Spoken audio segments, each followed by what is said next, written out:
Eh bien, c'est une décision dramatique pour le président français qui a appelé à des élections générales anticipées après les résultats des élections de l'UE de dimanche.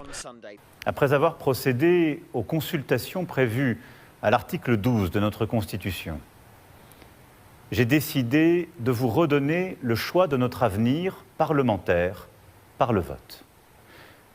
Je dissous donc ce soir l'Assemblée nationale. Les sondages étaient corrects en termes de chiffres ici en France. Le parti d'extrême droite du Rassemblement national a obtenu plus de 30% des voix, ce qui se traduit par 30 sièges d'eurodéputés. Le parti Renaissance, c'est-à-dire le parti du président, n'a obtenu qu'environ 15% des voix, soit 15 députés européens, sur les 81 que compte la France au Parlement européen. Emmanuel Macron estime que le moment est venu de tenter de remanier l'Assemblée nationale. Son parti est le plus important au Parlement, mais il n'a pas la majorité car il a échoué lors des dernières élections.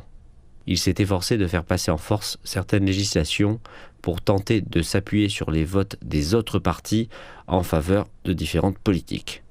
Lui et son parti se trouvent dans une position affaiblie au Parlement. Il espère retrouver une majorité.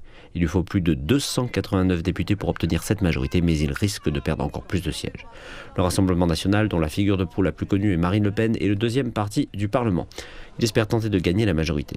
Ils ont besoin d'environ 200 sièges supplémentaires et de conserver ceux qu'ils détiennent actuellement pour obtenir la majorité au Parlement.